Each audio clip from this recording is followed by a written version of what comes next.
Cyberpunk Jordan.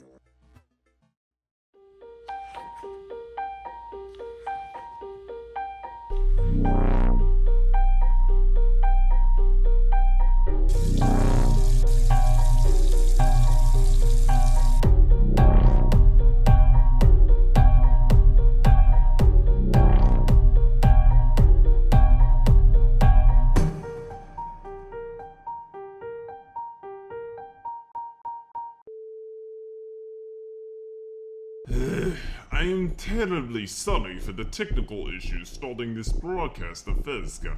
While we work out these issues that will assuredly never happen again, allow me to introduce myself. I am Jim, controller of the Soviet Public Television, or SPT. Actually, we've lost a majority of our empire. Shut up! Yes, our empire is collapsing, and it's all thanks to these two idiots, Feliks and Zwolf Warden. Blah, blah, blah. The important thing is that they are now the hosts of FAZCA, using technology they've stolen from us. But that doesn't mean we can't occasionally interfere and add our own commentary, even messing with the events that unfold occasionally. So, welcome to FAZCA. Our FAZCA. We now resume our broadcast.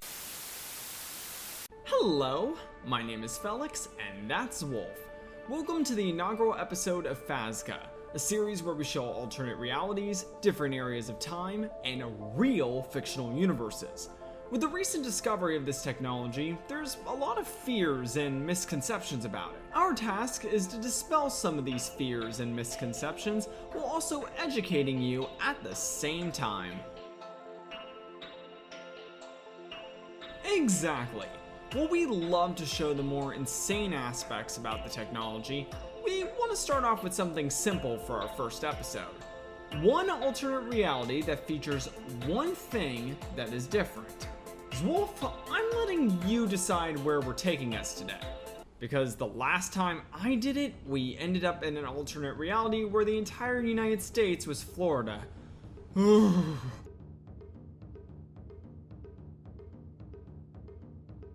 True, but every man was a Florida man.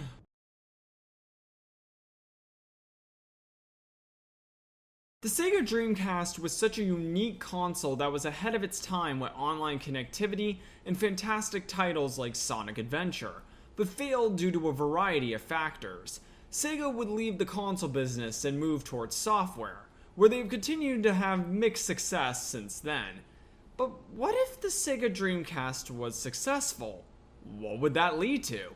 Well, there's only one way to find out.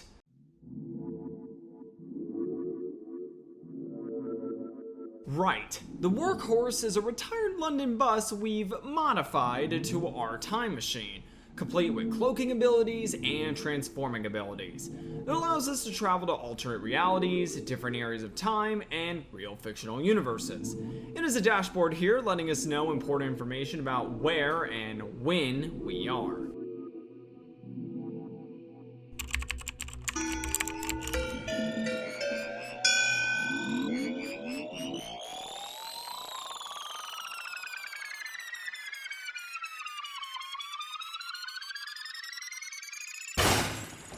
That was a bit more of a rocky landing than I expected. Well, we've arrived sometime in 1996. The reason why this is where the alternate reality starts is there are different decisions being made by SEGA of America about the Sega Saturn, the console before the Sega Dreamcast. The Sega Saturn had some excellent titles, but it couldn't make up for the fact of an overly complicated board and bad marketing, which included a botched console launch. But the fundamental issue with the Saturn wasn't any of this, actually. It was the fact it was hastily discontinued in 1997 in North America. Why? The choice is attributed to the leadership of Bernie Stolar, who became the president of SEGA of America in 1996.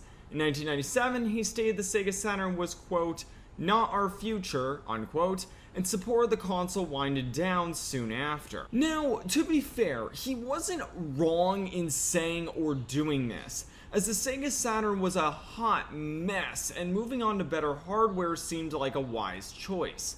Unfortunately, this move would be utterly catastrophic.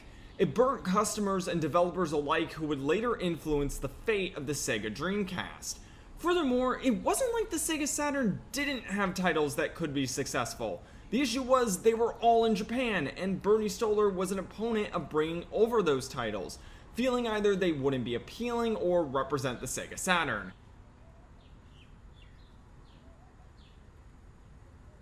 The ironies of history, unfortunately. But in this alternate timeline, Bernie Stolar never becomes president of Sega of America. We can't seem to see who would take that role. These binoculars aren't the best, and we'd rather not interfere with the timeline. Is that? No, it can't be. But it's largely irrelevant to the discussion. Whoever it is, one notable difference is that Sega continues to support the Saturn until 2000 or 2001, with the Sega Dreamcast also being worked on in the meantime. This continued support means lower costs of the system through new models or an overall price reduction, the localization of many titles that were successful in Japan, such as Sakura Wars, and better marketing.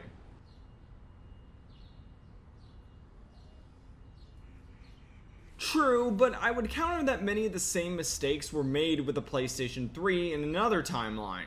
A complicated board, expensive cost, and bad marketing. But unlike Sega in the 1990s, Sony in the 2000s was able to fix those issues with hardware revisions that lower the cost, more interesting titles, and better marketing. Well, it didn't completely sidestep those mistakes, but the end of the duel between the Xbox 360 and PlayStation 3, they would come extremely close to each other. In this alternate timeline, I'd imagine a similar situation occurs with the Sega Saturn.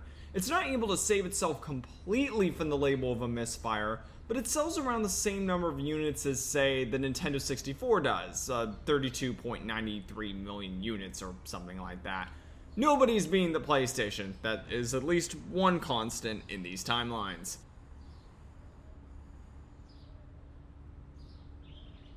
Correct. Let's move forward to 2000, where Sega will be announcing something at E3 2000.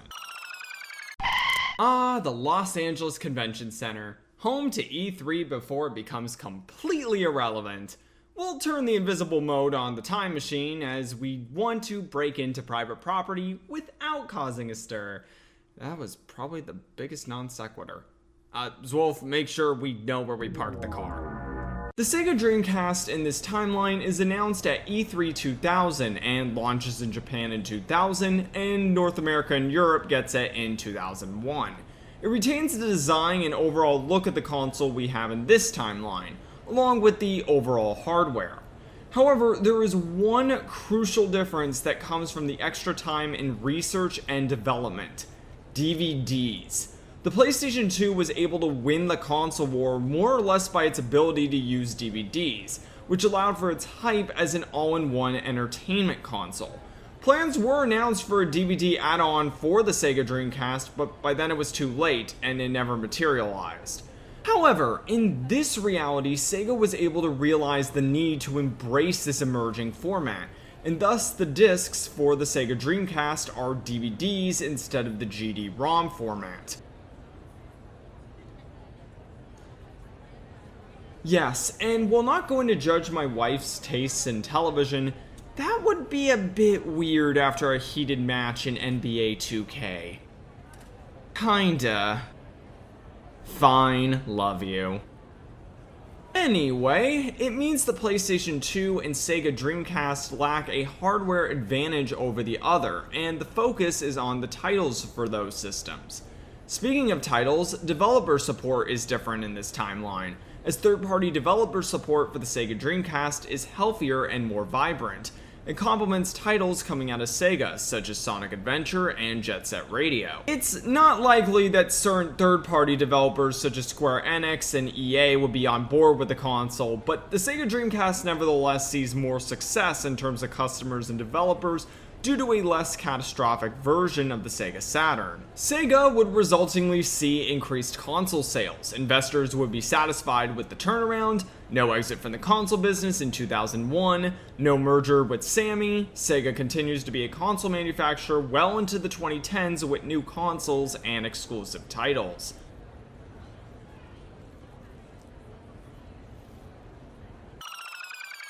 That brings us to the conclusion with this. It's fun to learn about alternate timelines such as this one to see how things occurred differently. But like any alternate timeline, there are alternate timelines to alternate timelines. It's a never-ending branch, and a timeline in which the Sega Dreamcast was successful is difficult to say that the one we witnessed is the definitive timeline. Factors that weren't considered, such as the economy of Japan in the early 2000s, financial difficulties of arcades, and much more factor in. We didn't even cover everything in this timeline, such as what would happen to the Sonic series if Sega continued their hardware business. But I think at the end of the day, Sega must have made something truly special with the Sega Dreamcast if we're still discussing it now some 20 years later. If it was thinking, then it sure got us to think. What, you had something better, hun? Ugh, these two are insufferable. Regardless, thanks for watching this test episode of FAZCA. We've only just begun, so don't touch that dial.